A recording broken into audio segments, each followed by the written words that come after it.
ایک نام بڑا ہمارے معاشرے میں مشہور ہے کیا ہے وہ؟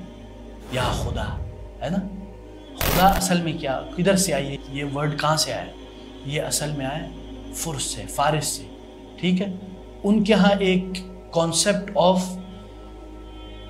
خدائے خیر اور خدائے شر، یعنی there is evil god and good god, استغفر اللہ، تو ان کو وہ لوگ کہتے ہیں خدا۔ تو اس لیے بعض علماء نے ادھر اس وجہ سے اس سے منع کرتے ہیں کہ بہتر ہے آپ خدا ورڈ استعمال نہ کریں اللہ کے لیے، لیکن کیونکہ ہمارے معاشرے میں یہ غلط العام ہو چکا ہے، اور ایک چیز ہے اس کو بولتے ہیں المعنی العرفی، یعنی وہ معنی جو ایک رائج ہو چکا ہے۔